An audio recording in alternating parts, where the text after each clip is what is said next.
What if I told you that the most privileged and fabricated superstar in UFC history is getting yet another title shot? That's right. Merab Dvalishvili is being forced to defend his title against Sean O'Malley, who he dominated back at UFC 306 in the Sphere back in September. Now, Sean O'Malley is the most privileged and gifted type of fighter we have ever seen in the promotion.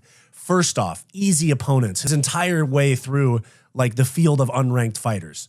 Then he gets a no contest against Pedro Munoz that gets him ranked.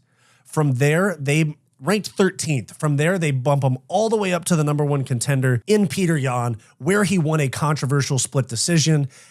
After that, he got a title shot where the UFC forced Aljo to fight essentially before he was ready from a weight cutting and injury standpoint, and Sean O'Malley KO'd him. From there, Sean O'Malley was gifted a title defense against Chito Vera, who did not deserve it at all, for the sole reason of Sean O'Malley getting back his one professional loss to that point. Dominates Chito Vera, 50-45s him across the board, and loses the very next fight. Some would say his first tough fight in the UFC, his first big step up in the UFC while he was already champion, gets dominated by Merab Dvalishvili. Merab turns around and defended in January. Sean O'Malley's been out since UFC 306, and now he's getting a title shot. Not even a win. No fights, no nothing. No short notice. This is not, oh, Petr Yan pulled out, O'Malley's in on short notice to fight Merab. No, this was the plan, and we knew this plan was coming. We knew this plan was coming. It just doesn't change how undeserving it is, okay? So first off, the main event of UFC 316, Dvalishvili versus O'Malley 2. I know that the fans are not happy about this. I know that the fans are not happy about this. And frankly, from an integrity standpoint for the rankings, I'm not happy about this too.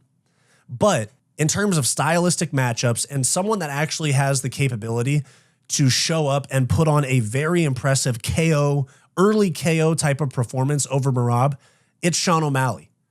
So while Sean O'Malley has not done anything to deserve this fight, he literally lost and was injured, got surgery, and sat out. I still think that this is the fight.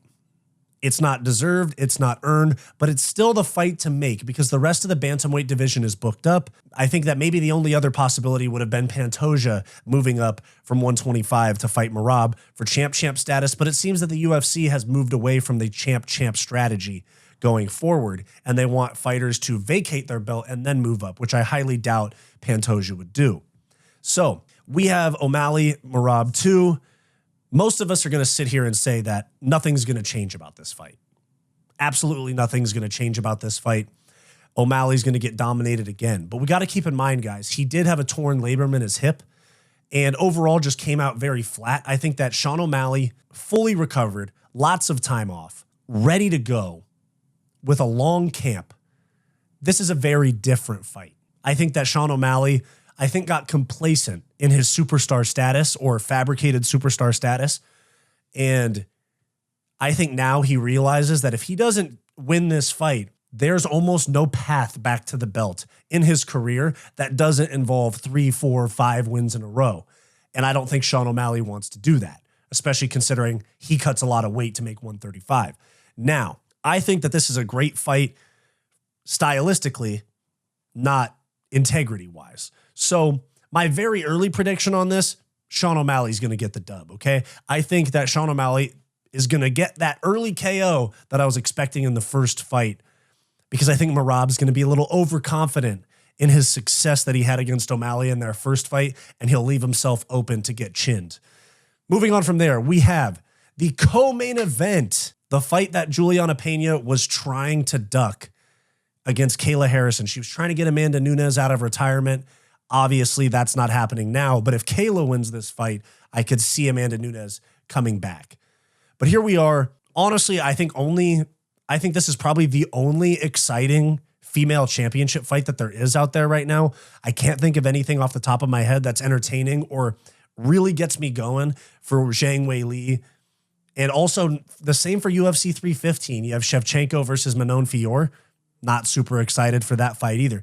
This one I'm actually excited for because Julianna Peña very well could fluke another win like she did against Amanda Nunes. And Kayla Harrison I know this is her third UFC fight. We're going to have to see her cut that massive amount of weight to make 135 again. So we'll see how that lasts over 5 rounds. This is not a Holly Holm. This is not a Ketlin Vieira. This is probably the toughest female fighter, you know, obviously not the best in terms of talent and skill. I know she's the champ. I'm not trying to be a hater. I'm just being objective. Kayla Harrison is going up against the toughest champion, the toughest female champion from a grit standpoint, that very well could fluke and grit her way to a win here, especially if Kayla Harrison cannot last for 5 rounds. We saw what happened in the rematch of Peña and Nunes, where Nunes dominated Peña, but Peña was in the fight the whole time, throwing up arm bars from bottom, and overall kind of just gritting her way through a fight that she was outgunned, outstrengthed, outskilled, outmatched, everything. And this is a similar type of situation. Kayla Harrison doesn't have the best striking, but we're talking about Julianna Peña here, okay, guys? I'm thinking Kayla Harrison absolutely steamrolls Peña in about 2 rounds, but Peña does make it tough in some spots. I could see an arm bar getting thrown up from bottom. But we're talking about, in Kayla Harrison, we're talking about a woman that was fighting at 155 pounds for the majority of her career, competed even higher than that in judo. So as long as the weight cut doesn't deplete her too much, we're looking at probably a 30-pound weight difference in the cage. And when you're only 130, 140, 150 pounds, the percentage of difference in body weight there is massive. Okay, so I mean, this seems like a weird event, surface level. You know, you see people in the comments, this makes no sense, all that stuff. But I actually get it, okay? Sick matchup in the main event. If Merab wins, he furthers his star. If O'Malley wins, they do a trilogy probably. Then we have probably the biggest female matchup that there is from signed UFC fighters. Obviously, Harrison versus Nunes would be a lot bigger, but Nunes is in retirement currently. We'll see if that changes if Harrison wins, but I'm actually pumped for this card. I'm not going to hate on it too much. We're all on the same page that O'Malley doesn't deserve a title shot, okay? But the card is cool, and I'm sure they'll stack it with some other stuff too. Moving on from there, the new Kansas City co-main event. Ian Garry, I'm not going to say Machado, Ian Garry versus Carlos Prates, replacing Khalil Roundtree and Jamal Hill in the main event because because Jamal Hill pulled out with an injury. Prates was supposed to be on the UFC 314 card against Jeff Neal, which is 2 weeks before this card, but Jeff Neal pulled out with an injury. Given that there's already one fighting nerd in Gene Silva on UFC 314, I'm sure that they wanted this Garry and Prates matchup to fall on that UFC 314 card, but I assume Garry probably couldn't make the weight in time, or they just scrapped it all together because they needed a new main event here.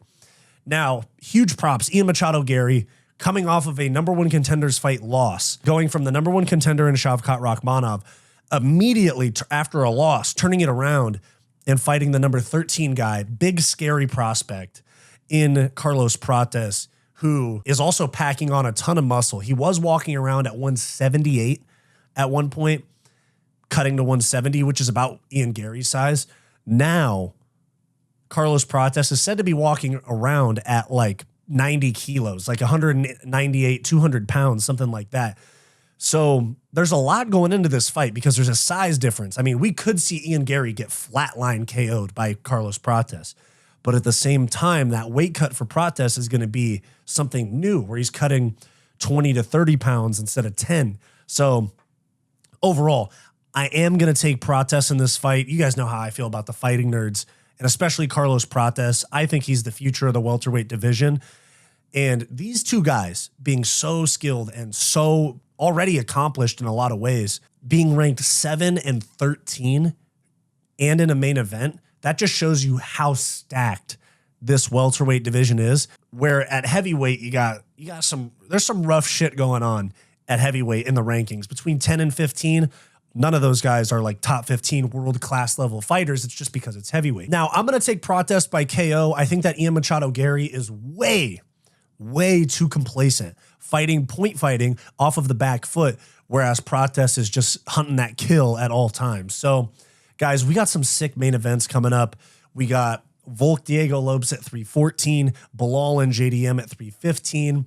We got this at 316. 317 is probably going to be Topuria and Makhachev. And we also have a sick fight night main event. This right here shows me that fight nights are officially making a comeback. More fight nights with fans, bigger matchups. There's also a fight night coming to Atlanta in June, and that's said to have Volkov versus Jailton Almeida on it. It's going to have Rose Namajunas. So fight nights are making a comeback, all right? And my way too early predictions for these two fights is O'Malley, KO, Harrison, sub or TKO. And then I'm going to take Protest by KO. But Ian Garry's a slick striker. I mean, I'm not going to say Ian Garry just leaves himself out to get KO'd, but I just have a feeling about Protest finding that left hand. So let me know your thoughts down below on the new fights for UFC 316 and UFC Fight Night Kansas City. Like, subscribe. Let me know your thoughts down below. Did you like this video? Then like and subscribe down below. I also do multiple live streams per week, along with behind the scenes content and members only live streams for our channel members. So become a channel member for access to bonus content. It's only $5 per month and it greatly helps the channel's growth. I also do a podcast with my best friend Bo, and I have a non-MMA channel as well called Wyatt's World. You can check both of those out linked below.